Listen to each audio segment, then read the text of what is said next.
All right, today we're going to talk about fractions. So we've been noticing throughout this year that fractions are where we want them to be as far as what we're seeing from students. So we thought we're going to create a quick lesson over fractions and how you add them, subtract them, multiply, and divide them. Okay, so I have, with adding and subtracting fractions, a three-step process. Okay, the first step is to get common denominators, and that's only if it's necessary. Second step, add or subtract, depending on the problem, the numerators and keep the denominator the same.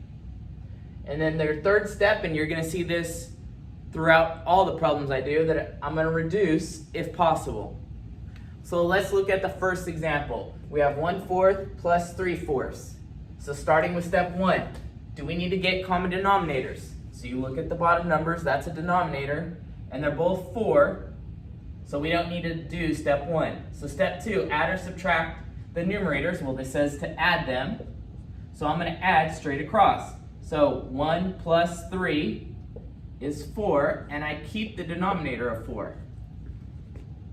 Then I go on to the last step, and it's reduce if possible. 4 over 4 is the same thing as 4 divided by 4, which is 1. All right, number 2, we have 2/3 plus 1/4. So starting with step 1, get common denominators. So the denominators are different, so we need to get common denominators. Now, one way to always get common denominators is to multiply the opposite denominator on each fraction. So we can take this 3 and multiply it by 4, and this 4 and multiply it by 3, and that will create common denominators. Now, that will not always create the least common denominators, and to understand least common denominators, you have to understand what factors of a number are, and we'll talk about that in a little bit. But in this case, 12 is your least common denominator, and that is, in fact, if we take 3 and multiply it by 4, and 4 multiply it by 3, now, if we can't just multiply the denominators by these numbers, because then it changes our problem. So we also have to multiply the top by about whatever we multiplied the denominator by. Okay? And then rewrite the problem with these new numbers. So 2 times 4 is 8. 8 over 3 times 4 is 12. So notice 8/12 is the same thing as 2/3. It's just a denominator of 12. Then to that, we're going to add 1 times 3 is 3. 4 times 3 is 12. So our answer is 11/12, and that can't be reduced. There's nothing that goes into 11 and 12 evenly. All right, so next problem. So we have denominators of 3 and 9. So you have to realize I don't want to multiply this one by 9 and this one by 3, because 9 is a factor of 3. Right? Factors of 3 are 3, 6, 9, 12. Well, there's our common factor. Okay, so that's going to be our least common denominator. So all I need to do is multiply this first fraction by 3 to get to 9. So my first fraction is going to be negative 3 over 9 plus 4 over 9. Now add the numerators, so we have negative 3 plus 4. That is 1, and then you keep the denominator, so the answer is 1/9. All right, next one. What do we do if we have a whole number? Well, we have to create common denominators. So in order to change 2 into denominator of 4, well, if I put this over 4, I need to also multiply that 2 by 4. All right, so 2 times 4 is 8 over 4. See, 8 divided by 4 is 2. It's exactly what we started with. And then we subtract 5/4. 8 minus 5 is 3 over the denominator of 4. All right, next problem. It's very similar. We have a whole number as the second number this time. So we got to create denominator of 5 to get common denominators, That means we have to multiply the numerator by 5 as well. So that's going to be 2/5 minus 25/5. And then 2 minus 25 is negative 23 over the denominator, which is 5.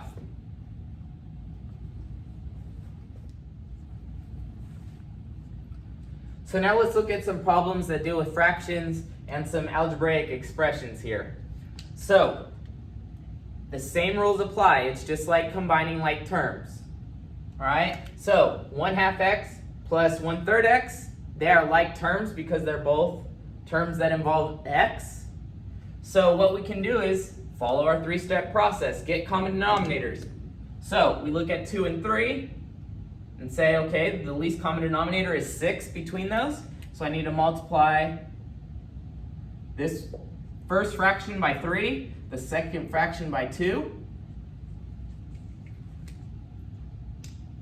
Now here's a common mistake. Some people will say, well, do I need to multiply the x by 2 as well? No, this is all one number. 1/3 x is one number. So by multiplying by 2 over 2, essentially what you're doing is you're multiplying by 1. You're just making it look different. So you wouldn't multiply the 1 by 2, 3 by 2, and the x by 2. Then you're multiplying by an extra 2 that's not needed. All right, same thing with the first fraction. So the first fraction is going to become 3/6, which is the same thing as 1/2, x plus 2/6 x. And now it's just like combining like terms. Add the numerators, keep the denominator, and keep the x. Okay, because if you had 3x plus 2x, it would just be 5x. You don't do anything with those x's. All right, so this is going to be 5/6 x, and that's your answer. All right, so for the next problem, I have x over 4 minus 5/6 x. Now, it's a common problem with students to not understand that x over 4 is the same thing as 1/4 x. So in fact, what I'm going to do is I'm going to rewrite this. I'm going to rewrite this as 1/4 x minus 5/6 x. All right, and then I'm going to start my 3-step process of getting common denominators, which to get common denominators, you could multiply this fraction by 6 over 6 and this one by 4 over 4, but that's not going to get you the least common denominator. So to get the least common denominator, you need to take multiples of 4. Let's look at multiples of 4. So we have 4, 8, 12, 16, and that list could go on, but I'm going to see if I have a least common denominator. I think I do. So the multiples of 6 are 6, 12, stop there because I already had a 12 here. So my least common denominator is 12. So what do? I multiply the 4 by 3. What I do at the bottom, I have to do the top. And this one, I got to multiply by 2 to create that denominator of 12. All right, so this becomes 1 times 3 is 3. 4 times 3 is 12. So this becomes 3/12 x minus 5 times 2 is 10. And 6 times 2 is 12. So I have 3/12 x minus 10/12 x. So finally, I subtract 3 minus 10, which is negative 7 over 12 x. And then always ask yourself, can I reduce that? Is there anything that goes evenly into 7 and 12? Well, there's not. 7's prime, so that's as far as we can go. There's our answer. All right. So now what if we have variables in the denominator? Okay. 1 over x is not equal to 1 over 1x. So this rule only works if the variable is in the numerator. If it's in the denominator, you can't write it like this. Okay, you can't write 3 over y as 3y. That's something completely different. So what do? Well, we use the same thing we would do with numbers, right? To get a common denominator, we can always multiply the two denominators together to get a common denominator. So this fraction, I need to multiply the top and the bottom by y. And the second fraction, multiply by x. So then I end up with 1 times y is y over xy plus 3 times x is 3x over y times x. I'm going to write it as xy. The order there doesn't matter. And then I'm going to add the numerator. So I have y plus 3x. Those aren't like terms, so I can only write y plus 3x like this. All over xy. And that would be our answer. All right, so one last example with some algebra. I'm going to erase this just so it gets out of our way. 3 over 4x minus 2 over x. Well, notice they both share an x, but this fraction is missing a 4. So what I need to do is multiply the top and the bottom in this fraction by 4 over 4. So let's see what that will leave us with. I didn't touch the first fraction. So I have 3 over 4x minus 2 times 4 is 8. X times 4 is 4x. And then I subtract the numerators and keep the denominators. So 3 minus 8 is negative 5 over 4x. All right, moving on to multiplying fractions. Notice, it's just 2 steps. The step that is missing is getting common denominators. All right? You do not need common denominators to multiply or divide. All right? When multiplying, you multiply numerator times numerator over denominator times denominator. All right? So let's look at the first example. 1/2 times 3/5. So all you would do, I'm not going to write this on every problem. I think it's a little extra, but for this problem, I'll show you. The top would be 1 times 3. The bottom would be 2 times 5. Do the multiplication separately, and you get your answer. And then always check to see if you can reduce. So 1 times 3 is 3. 2 times 5 is 10. 3 and 10 share nothing in common. So our answer is 3/10. Great. Next one. I'm not going to write it like I did this one. I'm just going to use my hands to show what I'm multiplying. So when you have a negative fraction, the common misconception is that the numerator's negative and the denominator's negative as well. Remember, a fraction is just a division that doesn't come out as a whole number. All right? So 4 divided by 5 and negative, the only way this fraction is negative is if one of the numbers is negative. All right? So I commonly use the numerator to be negative, so I think to myself, negative 4 times 2 to start this problem, which gives you negative 8. Now, if you just put that negative out in front, that makes the whole fraction negative. It's the same thing as having the negative right next to the number. That's the same thing. All right, so we have negative 8 over 15. Now, is there anything that goes into 8 and 15? No, so that you cannot reduce. All right, next one. What happens if we have a whole number times a fraction? Well, we can create a fraction from a whole number by putting this under 1. We don't need to say multiply the top by 1 because multiplying by 1 doesn't change the number. So negative 3 over 1 times 3 over 7. Negative 3 times 3 is negative 9. 1 times 7 is 7. So negative 9/7 is your answer.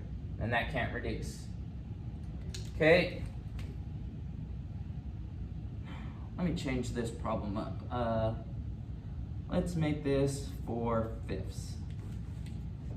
Okay, what about this? What do parentheses signal to us? Well, that tells us that these two quantities are being multiplied by each other. So again, I'll create a fraction of my whole number. I'll do 2 times 4, which is 8, over 1 times 5, which is 5. Is there anything that goes into 8 and 5? No, so you can't reduce. So there's your answer. All right, what about some algebra? We have 1/3 times the quantity of 3x plus 2. Well, we know we have to use the distributive property to get rid of those parentheses, so I'm going to do that. And I'm going to write out what we have. We're going to have 1/3 times 3x plus 1/3 times 2. So essentially we have two multiplications to do now.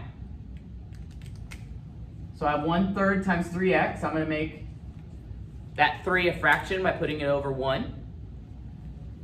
And I'm going to do 1 times 3, which is 3. 3 times 1, which is 3. I'm going to put the x out in front here. All right? Now, you should be shouting, well, aren't you going to reduce that? Yeah, I'll do that in a second. So just sit tight. All right? 1/3 times 2. Well, again, I'm going to make that 2 a fraction. 1 times 2 is 2. 3 times 1 is 3. And then reduce. Don't leave 3 over 3 as 3 over 3. What is 3 divided by 3? It's 1. So my answer here is just x, or 1x. I don't need to write the 1, plus 2/3, and there's my answer. Okay, I cannot combine these two. They aren't like terms, so I just leave it there. All right, what about a problem like this? Well, in a problem like this, I need to take this 2 and multiply this quantity. Now notice this quantity is an algebraic expression. So I can't just say it's 2x plus 1. It's 2 times the whole quantity of x plus 1 over 5 times 3. So I'm going to put 15 there. Now, I'm going to distribute one more time. Okay, so I'm going to have 2x plus 2 over 15. There's nothing that goes into 2, 2, and 15, so that is reduced. All right, so the last operation we have is dividing fractions. So again, it's a two-step process. You're going to multiply by the reciprocal of the divisor. We'll talk about what reciprocal means in a second. All right, reduce if possible. So that's the same step on all 4 operations. The last step is always to check to see if you can reduce. All right, so just to talk about what a divisor is, here's 2 commonly ways that we can show division. The first way is with the actual division symbol. So if we have 10 divided by 1/2, the divisor is the 1/2. It's what's doing the dividing. Okay? If we have 10 over 2/3, another way to state that is 10 divided by 2/3. This fraction bar means division. So the 2/3 is your divisor. Finally, the divisor doesn't always have to be a fraction. You could take a fraction and divide it by a whole number, and that whole number would be the divisor. All right, and you can see that in the last example over there. So let's look at a few examples and talk about what's going to go on with these. All right, so we have 3/4 divided by 3/10. So this is the divisor. Okay, and the reciprocal means to flip that fraction. So it does not mean to change signs. That's the word opposite in math. To change signs means opposite. To flip the fraction, or to take the reciprocal of that fraction, means to turn this fraction and flip it. All right? So we would have 3/4 times 10 over 3. And now it's a multiplication problem that we just practiced. All right? So 3 times 10 is 30. 4 times 3 is 12. Now we check to see if we can reduce. Well, I know we can reduce because both of these numbers are even. So 2 goes into both of those numbers. Now to reduce, the quickest way is to find what the greatest common factor is. So the greatest common factor of 30 and 12 is 6.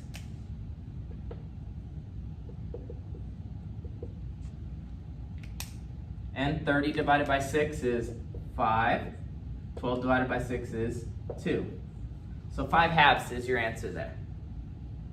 All right, next example. 1/2 divided by 5/8. All right, so the divisor is 5/8,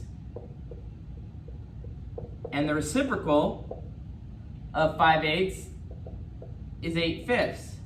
So we're going to take 1/2, keep it the same, and we're going to multiply by the reciprocal of 5/8, 8/5. Okay? Then numerator times numerator, 8 over denominator times denominator, 10. And the biggest number that goes into both 8 and 10 is 2. So we'll divide by 2. When you're doing your work, you do not need to show what you're dividing by to reduce. I'm only doing that for the notes purposes. All right, so that's 4 over 5. What about a whole number divided by a fraction? All right, the divisor is 1/3. The reciprocal of 1/3 is 3. So this is going to be 4 times 3 over 1, or just simply 4 times 3. So my answer here is 12. All right, one more example, and I think that'll do it for this lesson. So let's do a fraction. Let's do 5/13 divided by, let's do 3. All right, so again, 3 is our divisor. So we got to take the reciprocal of that, which is 1/3. All right, so this is going to be, we don't do anything with the number that's being divided. We multiply by the reciprocal of that number, which is 1/3. So now we multiply. 5/13 times 1/3 is 5 over 13 times 3 is 39. So it's 5/39. That doesn't reduce. So there are the basics of dealing with fractions. I want you to get some practice with this. I want you to be fluent in dealing with fractions. It's not something you need to be afraid of or have anxiety about. We just need to deal with them and then move on. All right? So let me know if you have any questions. Talk to you soon.